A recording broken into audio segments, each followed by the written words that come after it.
capítulo 13, versículo 5 dice: porque ejemplo os he dado, para que como yo os he hecho, vosotros también hagáis. Es Juan 13:15. Sí, perdón, Juan 13:15. Porque ejemplo os he dado, para que como yo os he hecho, vosotros también hagáis. Oremos una vez más. Padre, nosotros dependemos 100% de ti. Por eso oramos continua y permanentemente, porque somos hombres débiles, hombres necesitados de tu gracia de forma permanente. Señor, tú eres el único Rey soberano, gobernador de todo el universo. Nosotros, tus criaturas, y posteriormente los que hemos sido llamados y elegidos por ti para venir a tu reino, estamos hoy agradecidos por ese don inmerecido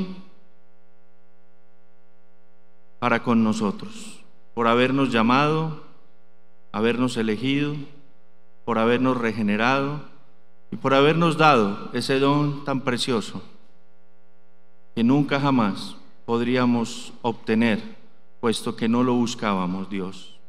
Aquí estamos delante de ti en esta mañana, pidiendo la asistencia de tu Santo Espíritu, para que de una manera práctica podamos comprender lo que tú quieres que como tus hijos nosotros sigamos aprendiendo y poniendo en práctica.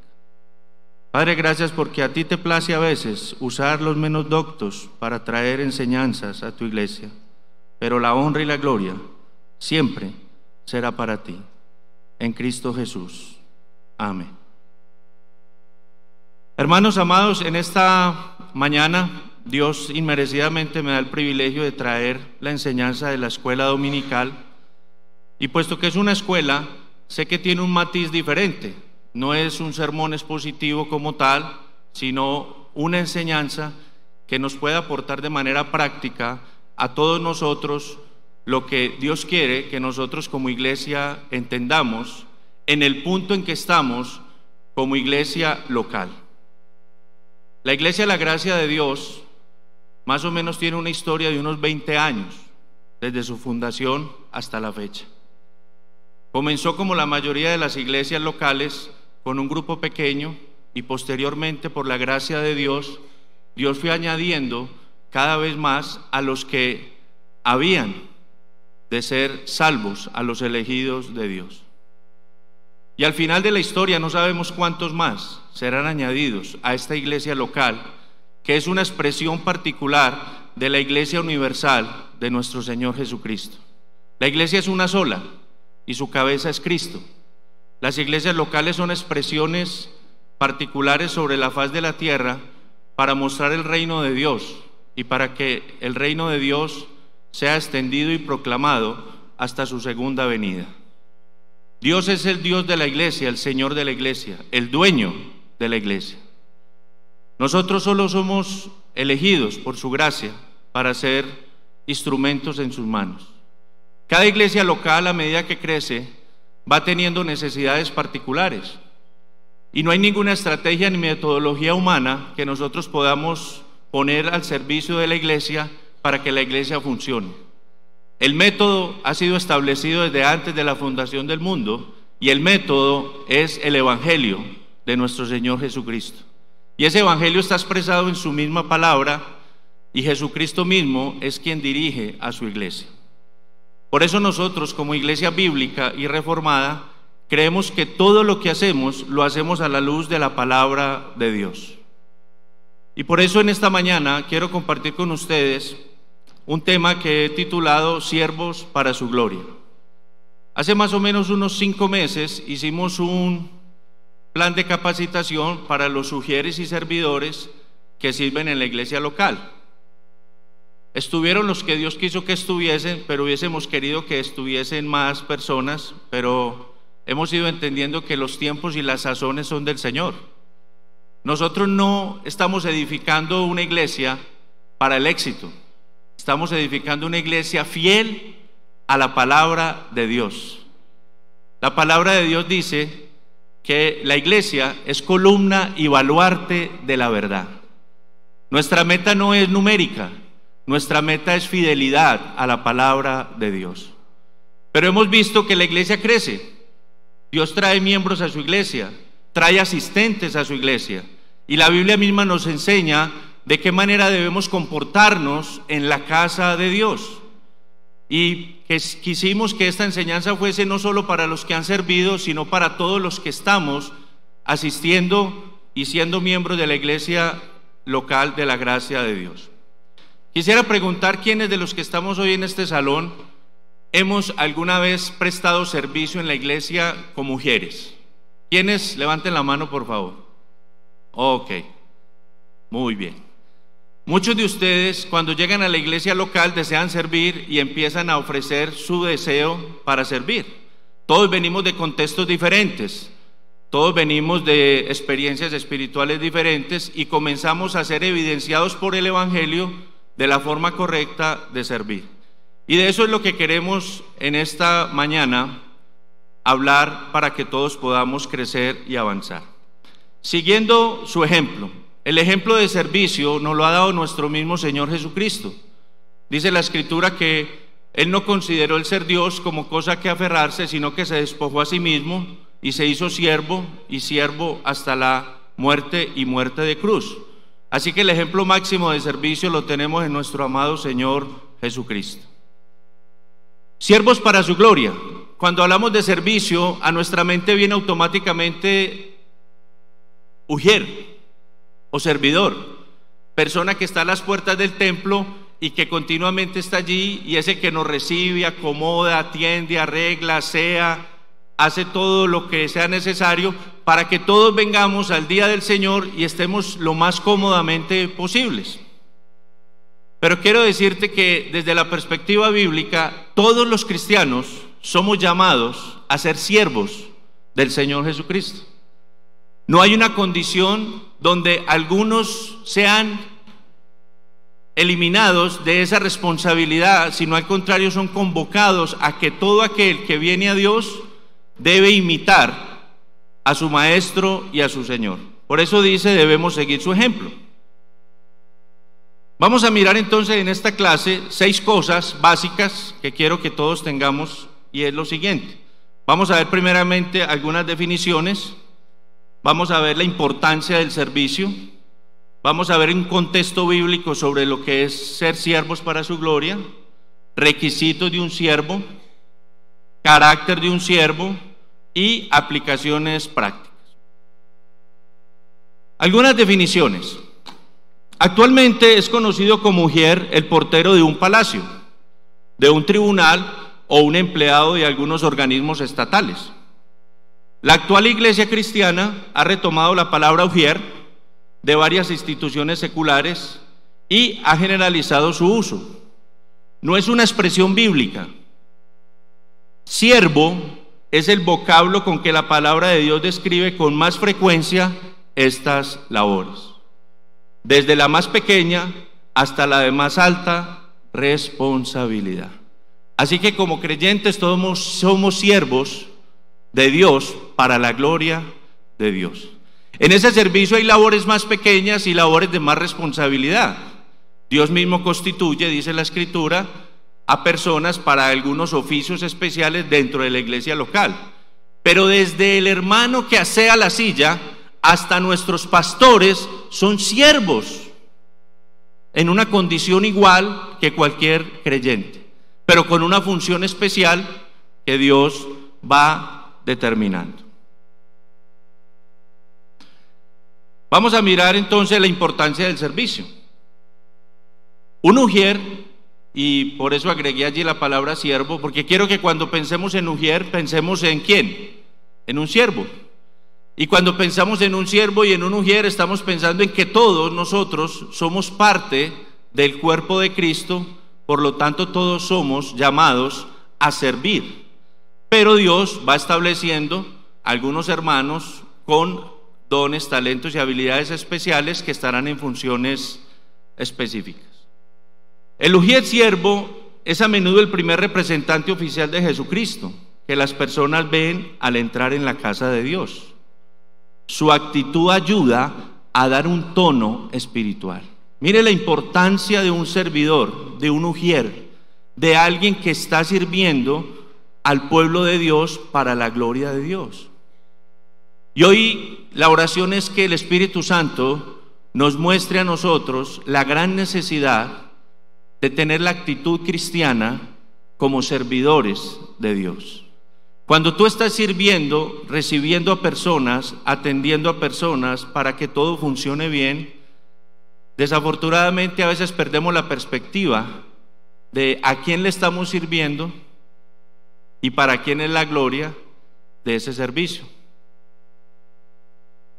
El ujier siervo puede ser el único contacto individual que la iglesia haga con la persona durante su asistencia al culto. Puede que una persona llegue a esta iglesia local y el único contacto que tuvo ese día o va a tener ese día sea con ese servidor, con ese ujier o con ese hermano o hermana que está sirviendo. Cuando hablamos de siervo no estamos hablando de género femenino o masculino, sino de género humano. Hay siervos y siervas del Señor. Todos hemos sido llamados a servir. Y esta clase, por supuesto, es práctica porque lo que queremos es tomar la esencia de lo que todos nosotros estamos llamados a hacer y que muchos ya hemos hecho. Y tal vez hoy nos demos cuenta la actitud equivocada con que hemos servido. Pero Dios nos sigue teniendo paciencia mientras maduramos y crecemos. El ujier siervo es la única persona cuyas funciones no pueden reemplazarse ni omitirse. Todos venimos en la mañana y encontramos todo dispuesto. Y a veces se nos pasa por alto que hubo un grupo de hermanos detrás de bambalinas disponiendo todas las cosas para que nosotros pudiésemos llegar y encontrar todo dispuesto. Es irreemplazable en el sentido en que nosotros no podemos decir, hermano, no, tranquilos que no necesitamos a ninguno, los mismos pastores, los diáconos, los líderes, hacemos todo porque somos nosotros los primeros y los llamados a hacer todo. No, la palabra no muestra eso. El ujier, siervo, es un antecesor del ministerio que será experimentado en el templo. Él puede realzar o disminuir el ministerio en general de su iglesia por la forma en que ejerce sus obligaciones. Miren la importancia. Equivocadamente, nosotros a veces pensamos que la alabanza es la preparación y la antesala para que la unción de la predicación sea efectiva. Y por supuesto que la adoración tiene un papel importante dentro del culto de adoración a Dios. Pero todo lo que hacemos en la iglesia es importante para Dios. Y todo servicio, por pequeño que sea, debe estar en un tono espiritual porque estamos glorificando a nuestro Dios y Señor. De entrada, cuando alguien llega y encuentra un ujier, un servidor, yo también he estado en las puertas, desconcentrado, mal encarado, a veces hosco o mal presentado, automáticamente la persona se hace una imagen a qué lugar ha llegado. Eso es ineludible.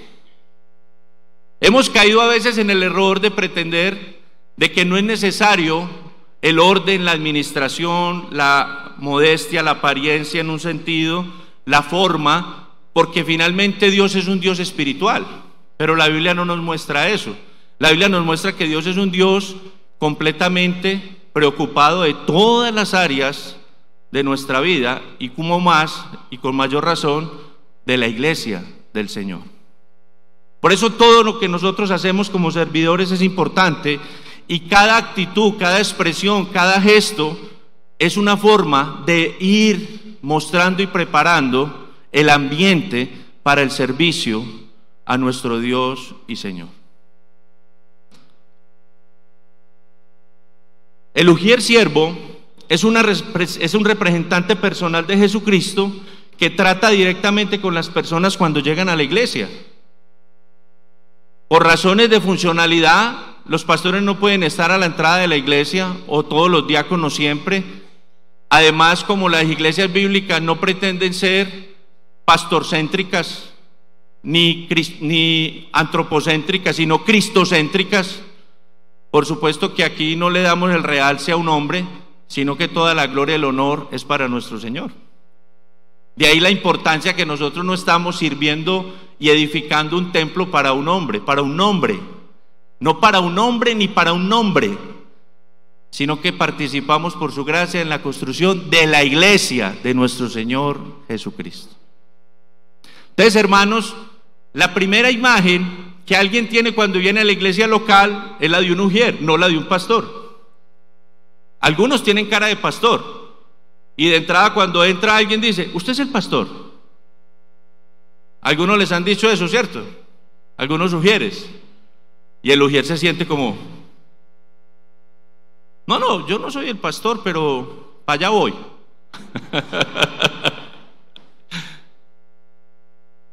La primera imagen que uno ve de una iglesia local, que tenemos que centrarnos en nuestra iglesia local, es la atención, la amabilidad, la cordialidad.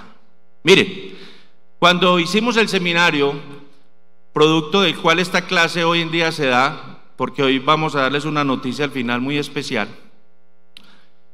yo le preguntaba a los hermanos que vinieron: hermanos, con libertad, díganme qué es lo que más les gustaba a ustedes de las iglesias de donde ustedes vienen, porque todos venimos de trasfondos eclesiales diferentes.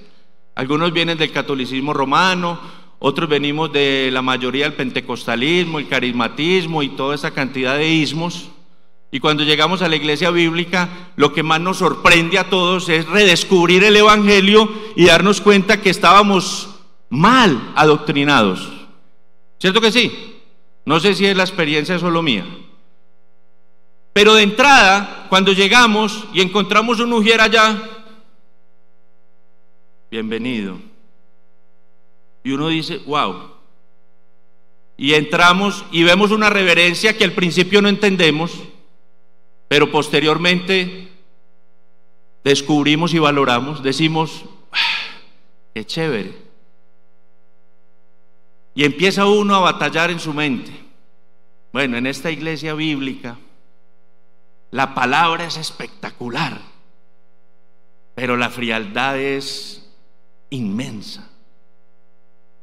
La palabra es bien trazada. Qué hombres tan sabios, qué predicadores tan bíblicos, pero qué hermanos tan antipáticos. ¿O solo me ha pasado o me pasó a mí? Y hermanos amados, todos somos llamados a mostrar la gracia de Dios en la amabilidad y la cordialidad de un Dios que por amor y cordialidad inmerecida nos trajo a la salvación, siendo nosotros unos rebeldes sin causa contra Él. Y se nos olvida, y entramos en la luz y aprendemos, y entonces comenzamos a entender doctrina, y luego se nos empieza nuestro corazón a decir: pero qué rico. Y me río porque me acuerdo cuando yo vine a esta iglesia hace 7 años, de un contexto de una iglesia pragmática y ecléptica,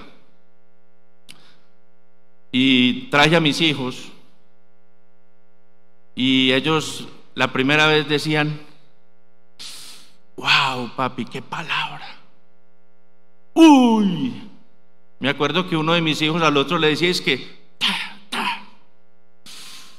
qué cachetadas. Y luego me dice mi hija: papi, ¿te imaginas esta iglesia con esta palabra pero con la alabanza de allá? Eso sería un boom. Y yo: pues sí, pero sigamos esperando a ver, porque aquí no hay danza, ni grito, ni bandera, ni nada a ver. La primera imagen que recibimos es innegable. Por eso, hermanos amados, cada que usted sirva, no olvide que usted puede ser y es la primera imagen con que las personas se encuentran en la iglesia del Señor. Vamos a mirar algunos versículos bíblicos que nos pueden dar un contexto de la importancia de ser siervos para su gloria. Dice el Salmo 101:6: mis ojos pondré en los fieles de la tierra para que estén conmigo. El que anda en el camino de la perfección, éste me servirá. Todos estos salmos apuntan a Jesucristo. ¿Quién es el único que anda en el camino y andó en el camino de la perfección? Jesucristo. Pero ¿quiénes son los que han sido llamados a que la obra de Jesucristo sea aplicada a sus vidas? Nosotros, los elegidos de Dios. Y así como Jesucristo fue el primero, nosotros somos los postreros. Así como Él avanzó en su ministerio, Él dice que nosotros avanzaremos detrás de Él para hacer lo que Él nos llamó a hacer, siervos para su gloria.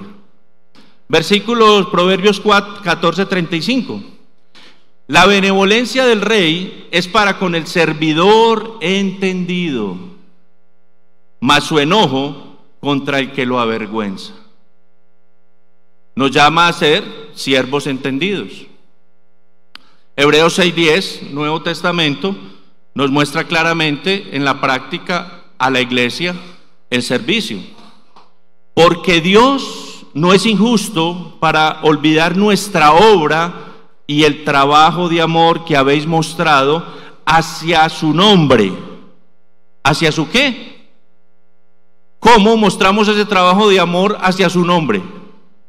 Habiendo servido a los santos y sirviéndoles aún. ¿Cómo glorificamos a Dios nosotros, los hijos de Dios? Sirviendo a nuestros hermanos. Estamos mostrando que glorificamos a Dios.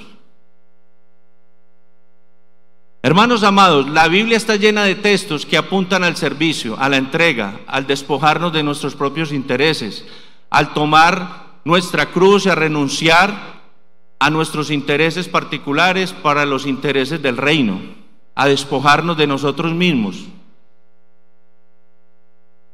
Romanos 12:5-7, creo que el apóstol Pablo, en su magistral forma de escribir, que fue dada por el Espíritu Santo de Dios, y en el libro de Romanos, que es una teología sistemática condensada, en Romanos 12:5-7, acuérdense que los primeros capítulos de Romanos son unos capítulos que nos muestran la parte indicativa, lo que Dios ha hecho, lo que Dios ha hecho por su pueblo, lo que Dios ha hecho por su iglesia. Y en los últimos capítulos aparece entonces lo imperativo, lo que nosotros tenemos que hacer, producto de lo que Él ya hizo. Y ahí tengo que traer relevancia a algo muy importante. Hermano amado, si usted sirve en esta iglesia local, no será más salvo de lo que ya es, ni más santo de lo que Dios ya lo ha colocado. Por lo tanto, el servicio no es para ganar favores, es por gratitud al favor inmerecido que hemos recibido de parte de Dios. Además que es un privilegio. Solo los que sirven tienen el privilegio de participar de la obra de Dios, de la iglesia del Señor. Hermanos, nosotros no hemos entendido aún esto, porque venimos de contextos demasiado tóxicos, contaminados y corruptos de un evangelio falso. Aquí en esta iglesia fue donde yo vine a entender palabras extrañas y raras, que luego fui entendiendo de qué se trataba.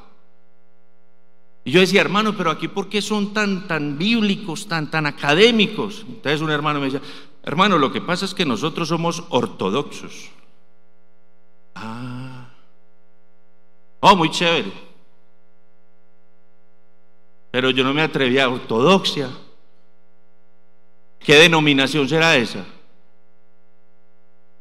Luego veía unos hermanos que eran un poco más activos, porque siempre los hay, ¿no? ¿Usted conoce hermanos que tienen un don de servicio innato o no? Que sirven y están en todo. Yo decía, uy, hermano, ¿y por qué no todos? No, lo que pasa es que ese hermano es ortopráctico. Pero, ¿dónde se fracturó o qué? No entiendo. Orto, a mí me viene de Opedia. Luego por allá en un servicio yo decía, pero estos hermanos ni siquiera pueden levantar las manos para adorar a Dios. No pueden ni decir amén, pensaba yo. Y yo era pendiente, miraba. Cuando por allá vi uno llorando, pero calmado. Llorando, pero adorando a Dios. Hermano, venga, ¿y por qué este llora? No, es que él tiene una correcta ortopatía. Ay, hermano. Ortodoxia, ortopraxis, ortopatía. Es el equilibrio que Dios llama a su iglesia. La ortodoxia es la doctrina correcta, la ortopraxis la práctica correcta de esa doctrina, y la ortopatía la manera adecuada de manejar los sentimientos y las emociones de la ortodoxia y la ortopraxis correcta. Yo le he dicho, hermano, mire, yo soy cesacionista doctrinalmente, pero no sentimentalmente. Mis emociones no han cesado, mis sentimientos no han cesado, pero ahora son controlados por el Espíritu Santo de Dios. Y empecé a entender, esta iglesia es chévere, es equilibrada. Y va uno avanzando, pero una iglesia balanceada doctrinalmente, pero entre la gente estamos más desequilibrados que un tenaz. Y entendí que la iglesia no es un lugar perfecto, que la iglesia está llena de hipócritas como yo, que la iglesia está llena de pecadores redimidos y justificados por la gracia de Dios como yo, que ya no practicamos el pecado, pero que estamos siendo llevados en un proceso de santificación progresiva, y que ya no somos lo que antes éramos, y en el futuro no seremos lo que ahora somos. Y mi corazón se empezó a equilibrar un poco, sigue en ese proceso de equilibrio. Hermanos amados, Pablo nos dice en Romanos 12, 5 al 7, así nosotros, siendo muchos, somos un cuerpo en Cristo, y todos miembros los unos de los otros. De manera que teniendo diferentes dones, sí hay diferentes dones, según la gracia que nos es dada, por gracia, don inmerecido de Dios, si el de profecía, úsese conforme a la medida de la fe. Y quiero aclarar que para nosotros profetizar es predicar la palabra de Dios, no adivinarle la suerte a nadie. Si de servicio, es un don, entonces es una gracia en servir. Si tienes el don de servicio, sirve. O el que enseña, en la enseñanza. El que exhorta, en la exhortación. El que reparte, con liberalidad. El que preside, con solicitud. Y el que hace misericordia, con alegría. ¿Sí ven el equilibrio del cuerpo de Cristo? Dios es perfecto. Dios escribe derecho en renglones torcidos. Y adivine quiénes son los torcidos. Nosotros.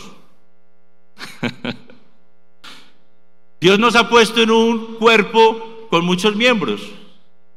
Y todos somos diferentes. Y por eso la iglesia bíblica no pretende uniformarlos, sino unificarlos en la verdad del Evangelio de Jesucristo. Pero Dios ha establecido en su iglesia el cómo una iglesia debe funcionar. Por eso nosotros no recurrimos a los métodos del mundo, sino a la palabra de Dios, para poder llevar la iglesia de Dios en el tiempo de Dios a la consumación de la gloria de Dios. Hermano, qué privilegio participar de la iglesia del Señor. Es la institución sobre la faz de la tierra más especial que hay. Es la agencia más importante sobre la faz de la tierra. Es la embajada del reino de Dios sobre la faz de la tierra. Y Dios nos ha constituido como embajadores de Cristo. Increíble que usted vea a su hermano al lado y diga, este es un embajador de Cristo. Parece más bien el chofer, parece más bien el del aseo. Y así es, hermanos. En el reino de Cristo no hay eminencia y prominencia. La única eminencia y prominencia la tiene nuestro Dios, nuestro Salvador y nuestro Señor Jesucristo. Aquí el que barre, el que trapea, el que predica, el que exhorta, el que limpia, todos somos siervos para la gloria de Dios. Y hermanos amados, Dios nos muestra entonces cómo debe ser la iglesia del Señor, cómo debe servir la iglesia del Señor. Y es bien interesante porque algunos hermanos evidentemente muestran su don de servicio. Hay otros, muy amados, especiales, que dicen: no, hermano, yo tengo es el don de la exhortación. Yo por eso estoy pendiente quién viene para exhortarlo automáticamente. Y Dios me puso para exhortar. Cuidado. La primera imagen que ve alguien cuando entra es la imagen de la iglesia, del Señor, porque todavía no conoce qué hay acá. Posteriormente va a entender y después dice: ah, no, ya entendí. Menos mal, porque Dios es fiel. Si la salvación de las almas dependiera de nosotros, muchas almas que han venido aquí se perderían, y muchos de nosotros también, todos nos perderíamos. Pero eso no puede ser una excusa para no hacer lo que estamos llamados a hacer. Hermano, no, es que la gente que viene a esta iglesia viene es por la palabra y punto. No, hermano, la gente que viene a esta iglesia es porque Dios la ha traído y la traerá, y Dios colocará ovejas heridas, esquiladas y aporreadas, como todos nosotros llegamos acá, y quiere colocarlas en un redil donde sean atendidos, amados, respetados, exhortados en amor y guiados hacia nuestro Señor Jesucristo. Hermano, nosotros no nos podemos seguir excusando en que somos una iglesia ortodoxa, poco ortopráctica y nada ortopática. Ya entendió los términos, ¿cierto? Se los expliqué fácilmente. La tendencia de nuestra pecaminosidad, un remanente, es a ir a los extremos. Por eso equilibrarnos no es fácil, como en algunas ocasiones nuestros pastores nos han enseñado. Entrar al balance de la cruz no es fácil. El cristianismo no es de izquierda ni de derecha, ni de centro. El cristianismo es del cielo. Entonces, equilibrar no es fácil, pero Dios ha constituido la iglesia, sus maestros, pastores y servidores, para que su iglesia sea perfeccionada para la obra del Señor. Amados hermanos, requisitos de un siervo entonces, con todo lo que hemos visto de manera panorámica y rápida por cuestiones de tiempo. Obviamente la mayoría recibirá luego un manual que sea impreso, que se llama el Manual de Luthier.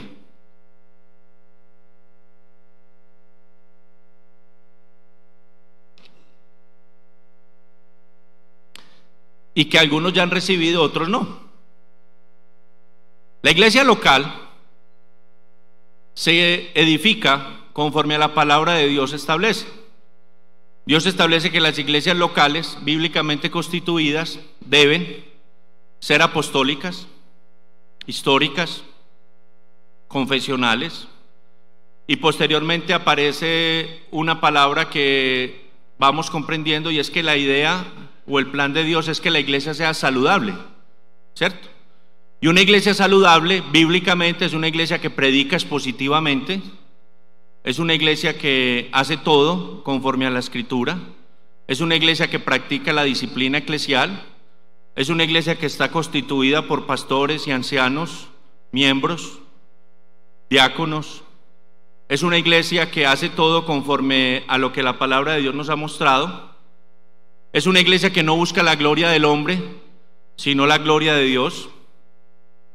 Es una iglesia que no estafa ni abusa de su filigresía para enriquecimientos de hombres o instituciones. Y en fin, un sinnúmero de cosas que puede caber dentro de saludable.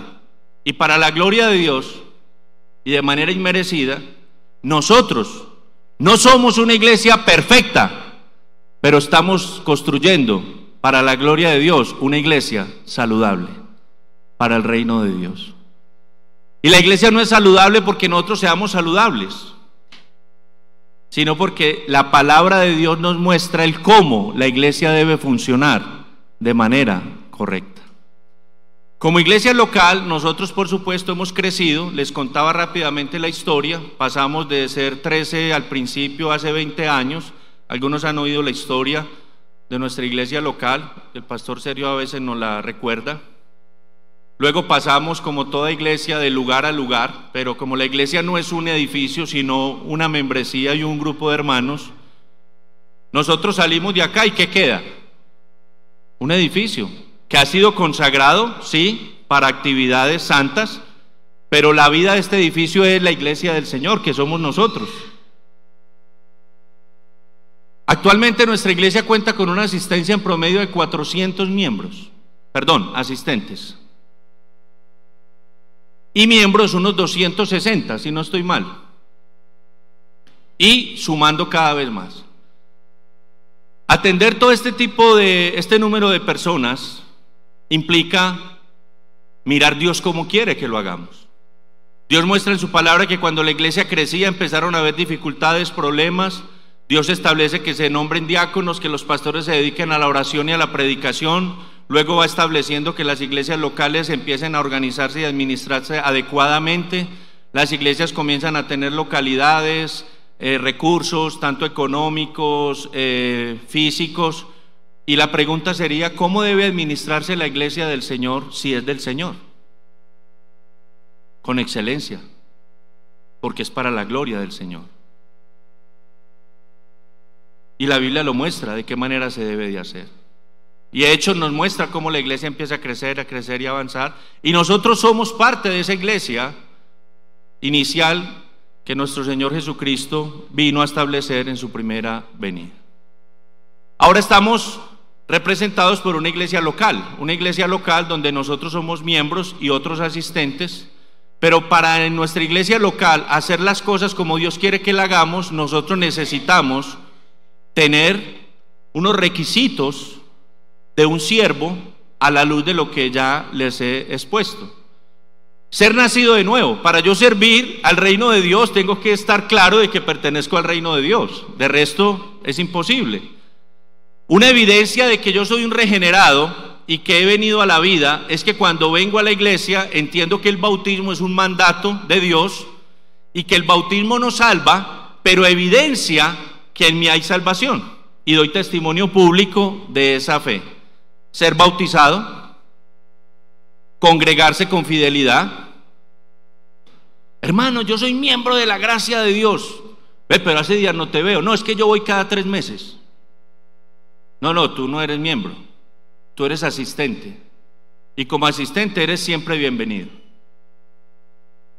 De ahí que a medida que la iglesia crece, nosotros tenemos que ir mirando de qué manera el servicio tiene que ser cada vez más para la gloria de Dios, y no es que haya exclusivismo, sino que necesitamos mostrar y evidenciar quiénes son los que verdaderamente tienen ese llamado a servir.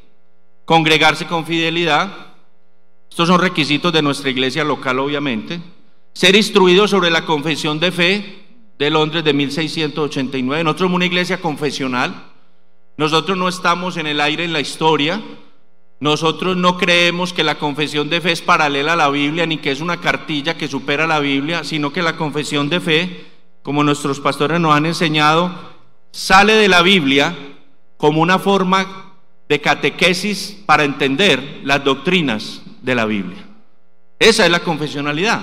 Pero la confesionalidad evita que haya apostasía como la que hoy en día hay. Yo creo que tú has visto lo que no deberías ver, pero si ya lo has visto, te has dado cuenta de la apostasía en la que está el cristianismo en nuestros tiempos. ¿Cierto que sí? Y casi todas esas iglesias, denominaciones, grupos y hombres falsos, va uno y mira, no hay confesionalidad por ningún lado. Porque la confesionalidad protege, y Dios la ha permitido para que la iglesia siga la dirección correcta, porque las confesiones históricas de fe son 100% bíblicas. Otro requisito es ser miembro de la iglesia. Ay, hermano, yo quiero servir, yo llegué hace 8 días, pero esto es una nota aquí, ¿dónde sirvo? Hermano, mira, ahí viene la amabilidad. Mi hermano, tranquilo, siéntate, escucha, pasa por el proceso de confesión de fe. No, es que yo en la otra iglesia era pastor. Hermano, qué bueno, aquí te vas a sentar. Y así es. Porque tienes que conocer primero lo que Dios quiere que hagamos. Ser llamado por Dios al servicio. Mira, hermano, nosotros en el proceso de formación de siervos y ujieres, con nuestro hermano Giovanni al frente, que además sé que no es lo correcto, pero creo que ha hecho una labor excelente. Él no le gusta que lo digan, pero ha hecho una labor excelente el hermano. Y les voy a confesar algo con permiso de él. Él ha querido tirar la toalla, pero Dios no lo ha dejado. Como nosotros cuando queremos devolvernos y Dios no nos deja, porque el que Dios llama eficazmente lo lleva para donde lo va a llevar. Y el hermano ha hecho el trabajo con otros diáconos. Al principio empezaron a convocar hermanos a servir y servíamos, todos hemos servido, la mayoría, ¿no? Y a medida que avanza la iglesia y crece, ya estamos en el punto donde hay que consolidar un grupo de servidores, no esporádicos, sino servidores permanentes. Como cuando una iglesia no tiene pastor. ¿Qué pasa? Hay iglesias bíblicas, si usted no sabía, que no tienen pastor y cada 8 días invitan uno. Y las iglesias dicen, pero ¿cuándo pues vamos a tener el pastor? Aquí todos hemos servido, pero estamos orando para que se consolide un grupo de servidores llamados por Dios, que la iglesia los reconozca. Otra de los requisitos es que sean gente puntual, que tengan buena presentación personal. Aquí no hablamos de apariencia física, sino de modestia. Y esa modestia no es solamente en las damas, sino también en los varones. Y finalmente, y el tiempo nos ha ganado, pero creo que se ha transmitido el mensaje panorámico. El carácter de un siervo de Dios está en Gálatas 5:23. Mas el fruto del Espíritu es amor, gozo, paz, paciencia, benignidad, bondad, fe, mansedumbre y templanza. Ese fruto del Espíritu Santo, hermanos, es el carácter que Dios quiere que como siervos de Dios expresemos a toda persona que llegue a este lugar, creyente o no creyente. No sabemos si el que viene es creyente o no, o cree que ha creído y aquí se da cuenta que no creía, pero vuelve a creer, o se da cuenta que había creído pero que permaneció muchos años en la guardería y ahora ha llegado al lugar donde va a crecer, como es el caso mío y de muchos hermanos. Amados, no pretendas moralizar al que viene por primera vez. No pretendas darle toda la doctrina completa al que lleva apenas un mes en la iglesia. No te preocupes tanto por la apariencia física ni la forma de vestir del que entra por esta puerta. Amadas hermanas, yo las amo y las quiero mucho, pero cuando una mujer llega por esta puerta y entra, puede entrar casi semidesnuda. No mire su desnudez, mira su alma perdida y empieza a hablarle del evangelio y deja que el Espíritu Santo haga la obra. Hermano, no podemos imponer, no podemos poner una lista de requisitos para quienes entran a la iglesia. Necesitamos ser ortoprácticos y ortopáticos. Tenemos la ortodoxia correcta, pero como este micrófono se sostiene en 3 patas, si solo hay ortodoxia y se descuida la ortopraxis y la ortopatía, la iglesia no es saludable. Amados, por la gracia de Dios, esta iglesia ha crecido, está creciendo y crecerá en madurez y en fidelidad a Dios. No nos interesan los números, hermanos. Dios añadirá a esta iglesia los que Él quiera añadir, pero que cuando lleguen encuentren hermanos amorosos, cariñosos, amadores de Cristo, pacientes, que digamos la verdad porque hay que decirla, pero con amor, y que demostremos el amor con la verdad. Ese es el equilibrio al que Dios quiere llevar la iglesia. Las aplicaciones, hermanos, prácticas, pero me estoy pasando del tiempo, es cada uno de nosotros evalúe de qué manera está sirviendo al cuerpo de Cristo. Tu amabilidad, el orden, la reverencia, aceptar a las personas como son. El cambio no lo haces tú, lo hace la palabra de Dios. Y conoceréis la verdad y la verdad os hará libres. Háblale la verdad en amor y ten mucha paciencia y misericordia y recuerda de a dónde te ha traído el Señor. Solo unos ejemplos prácticos que sí, con el perdón de ustedes, aunque me robé ya unos minuticos. Mire la forma negativa en que nosotros a veces servimos a Dios y cuál es la correcta o la positiva. No sé si usted ha hecho esto o lo han hecho con usted. Alguien llega y usted le dice, usted no puede pasar ahora. ¿Qué tan diferente decirle, le daremos un lugar en un momento? O algunas veces hemos dicho, llegó tarde, ahora tiene que sentarse en la parte de atrás. Qué diferente decirle, debido a que el culto ha comenzado, tenemos un lugar para usted cerca de la parte de atrás. ¿Suena distinto, no?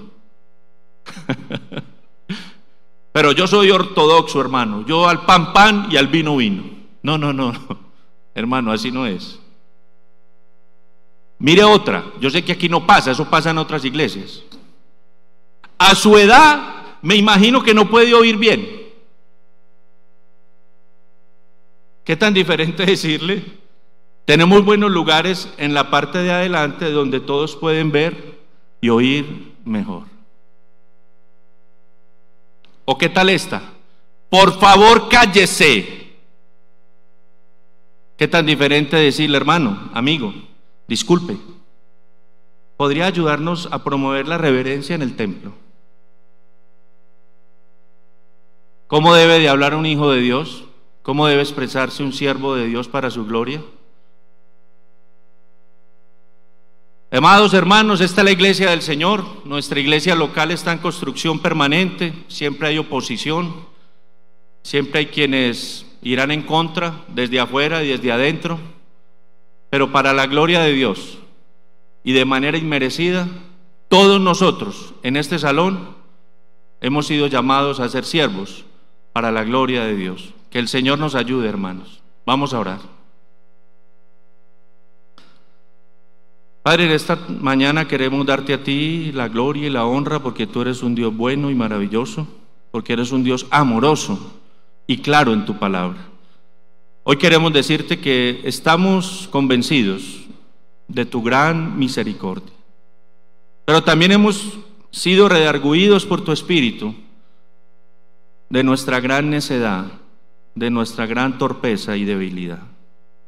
Señor, perdónanos por no ser siervos aún para tu gloria como quisiéramos, pero ayúdanos a seguir avanzando.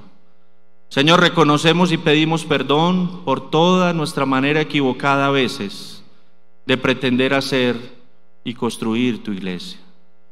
Pero también te damos gracias porque nos has colocado en un lugar que intencionalmente sabe la forma correcta de edificar tu iglesia que está en tu palabra.